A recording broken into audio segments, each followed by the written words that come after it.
Bonjour à toutes et à tous, vous écoutez Cinécast. Salut Thibaut. Salut Guillaume. Aujourd'hui, on vous parle d'un film qui sort le 2 septembre qui s'appelle Énorme de Sophie Le Tourneur avec Marina Foïs et Jonathan Cohen. Ton acteur préféré. J'aime bien Jonathan Cohen, j'aime bien son style, voilà, il me fait toujours rire.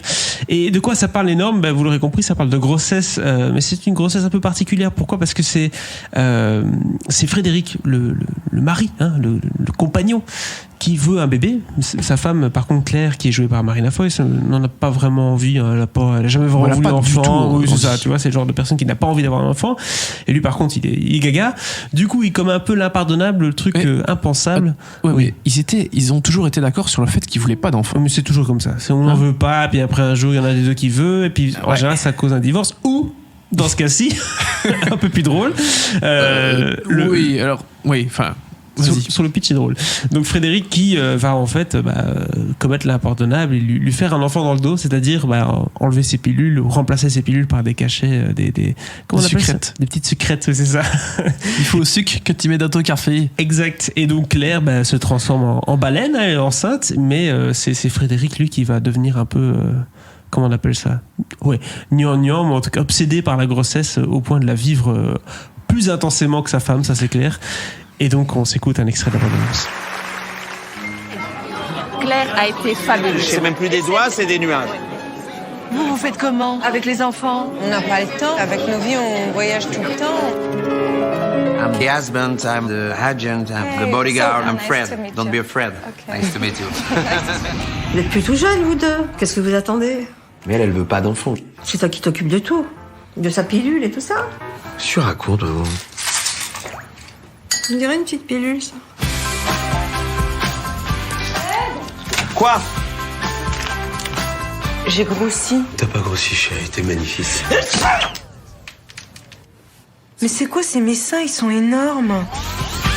Donc encore une comédie, hein, Thibaut, pour ce début d'année, 2 septembre, le film de Sophie Le Tourneur. Film avec un sujet quand même assez croustillant, c'est la grossesse, mais vu maintenant à travers les yeux de l'homme, parce que c'est vrai qu'en général c'est souvent la femme qui est seule dans la grossesse, etc. A raison.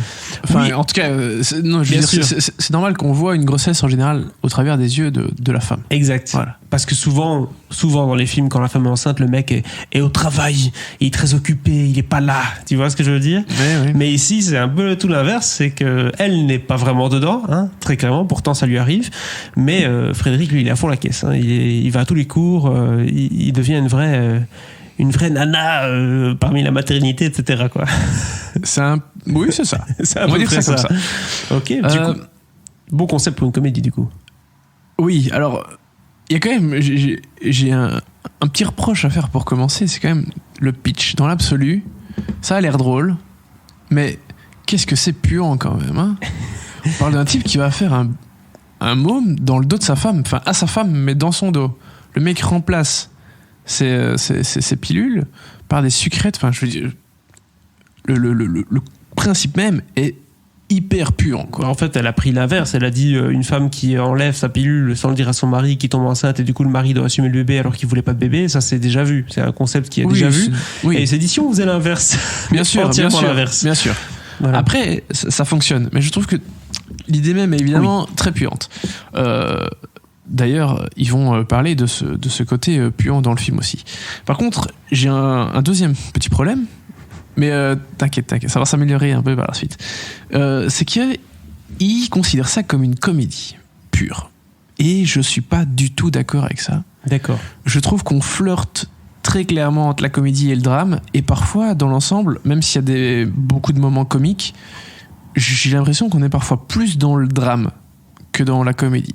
Ok. En tout cas, on est face à une œuvre un peu hybride qui, je vais pas dire qu'elle sait pas où aller, mais voilà, elle se situe entre deux genres bien précis, sans jamais être totalement dans l'un ni dans l'autre. Ok. Ce qui est très surprenant, parce qu'évidemment, tu vois le poster, tu vois Jonathan Cohen, Marina Foïs, une histoire de bébé dans le dos et tout, tu te dis, ouais, ça va être une grosse comédie cachée Alpe d'Huez, surtout que drôle ou pas, c'est à voir. Surtout que sur l'affiche, Jonathan Cohen a un gros ventre, et donc voilà, on sous-entend qu'il est enceinte aussi, quoi. Presque, ouais. Et donc, on sous-entend vraiment la grosse comédie un peu graveleuse, balourde, et on n'est pas du tout là-dedans, en fait. Un truc à Judd Apatow, quoi, tu vois, genre 40 ans mode d'emploi, c'est plus ou moins... On s'attend à ça, en fait. On est peut-être plus là-dedans, effectivement, que dans la grosse comédie balourde. C'est-à-dire que, effectivement, comme tu l'as déjà expliqué, c'est le personnage de Jonathan Cohen qui va suivre toutes les étapes de la grossesse hyper intensément, hyper passionnément, parce qu'en fait, il a assisté à un accouchement dans un avion. Ok. Il a dit qu'il était docteur ou quoi, enfin bref. Il a fait son Jonathan Cohen. Une grosse couille, quoi, voilà. Et donc, il a assisté à la naissance de ce bébé dans un avion, et depuis, il s'est découvert une passion, pour la grossesse, une envie oui. de paternité. C'est ça. Donc, il est à fond dans toutes les étapes, parce que elle n'en veut toujours pas. Mordicus, c'est une grande pianiste qui fait des récitals dans le monde entier. Ils ont leur vie déjà bien... Ce serait un drame pour sa carrière, limite, d'avoir un enfant, quoi. Ouais, mais leur vie est déjà hyper structurée, quoi. C'est un concert par-ci, un concert par-là, avion, machin, truc. Enfin bref, il n'y a pas de place pour un bébé là-dedans. Non. Bref, il veut, et lui, il fait tout à fond, quoi. Donc, j'ai l'impression que maintenant, t'as des cours pour tout, pour les femmes enceintes, comment allaiter, oui. Comment ceci, comment cela. Tu me raconteras ça plus tard. Bref, lui, il est à fond, et elle en a rien à foutre. C'est limite si elle se rend pas compte parfois qu'elle est enceinte et qu'elle va avoir un bébé, quoi. D'accord. Et c'est raconté de manière assez... Premier degré, c'est dramatique, tu vas me dire. C'est plutôt... Oui, enfin... C'est pas complètement premier degré non plus. Il y a des moments où... Voilà, c'est raconté avec beaucoup d'humour, mais en fait, on n'est pas du tout dans le truc chant contre chant, etc. C'est limite filmé comme un documentaire, quoi. Elle a tapé sa caméra, il se passe la scène devant, hop, autre scène... la caméra est posée, tout se passe devant la caméra. Il n'y a pas beaucoup de mouvement, il n'y a pas beaucoup... Voilà, cinématographiquement, on est dans quelque chose d'assez simple, et c'est un vrai choix de mise en scène évident, parce que voilà, le film se veut être un peu spécial, un peu hybride, et donc voilà, il y a ce choix de faire quelque chose d'assez simple dans la mise en scène, et donc t'as parfois l'impression, et j'exagère un peu, limite d'être devant un documentaire, tu vois. Ouais. On suit une famille qui va... Voilà. Un mockumentary, comme on dit en anglais. Ouais, alors, c'est ça. Je sais pas trop si on pouvait dire qu'on était dans un mockumentary. Parce qu'on n'est pas vraiment sérieux. C'est ça, on n'est pas dans un faux documentaire. Il n'y a pas Steve Carell qui déboule. Non. Ouais, mais on n'est pas trop sérieux non plus. Enfin bref, je ne le catégoriserai quand même pas dans le style mockumentary, mais on est dans quelque chose, voilà, un peu entre deux. Et à la fin, il y a quand même cet accouchement qui arrive. Accouchement hyper long, hein. Je pense que la scène d'accouchement dure un quart d'heure, pas loin. En vrai, ça dure 14 heures parfois. Un bon 10 minutes en tout cas.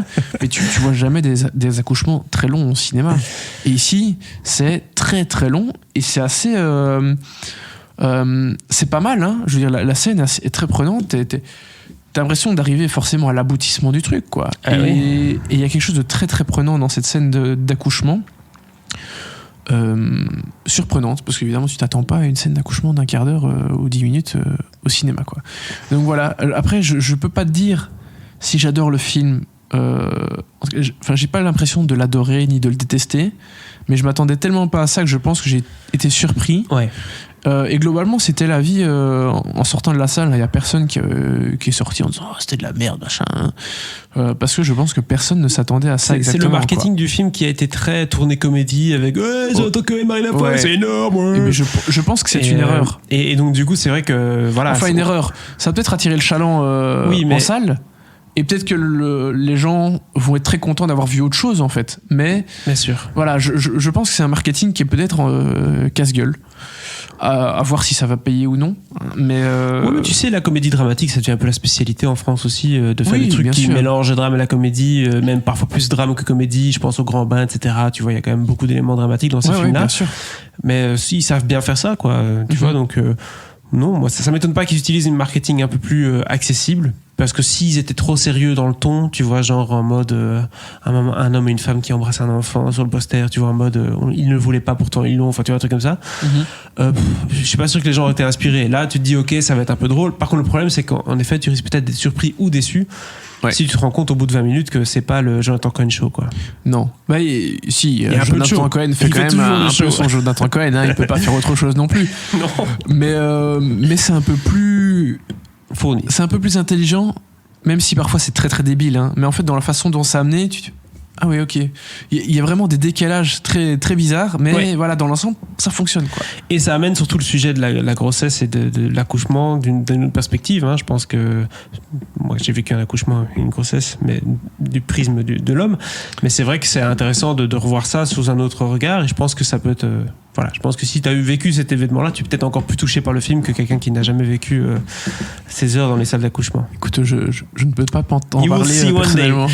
Combien d'étoiles tu donnes du coup à Énorme? Écoute, un bon 2 étoiles. Vraiment, voilà, qui pourrait flirter avec le 3 de par son ambition et son originalité, par le fait qu'il se cache derrière autre chose, hein, qu'on ne le vende pas comme pour ce qu'il est exactement.